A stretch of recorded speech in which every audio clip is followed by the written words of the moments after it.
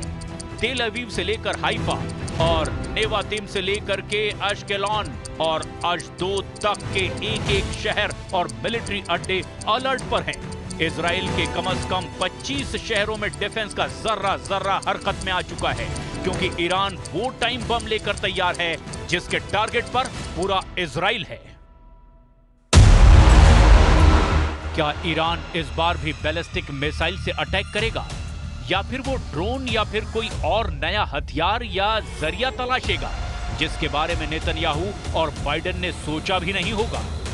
Iran warning दे चुका है, Khamenei order दे चुके हैं और अब उनके जनरल इस पर आखिरी फैसला लेने के लिए तैयार हैं। इसीलिए इस वक्त इजराइल के लिए ये डिकोड करना सबसे बड़ा चैलेंज बन चुका है कि ईरान तीसरे अटैक में क्या रणनीति अपनाएगा।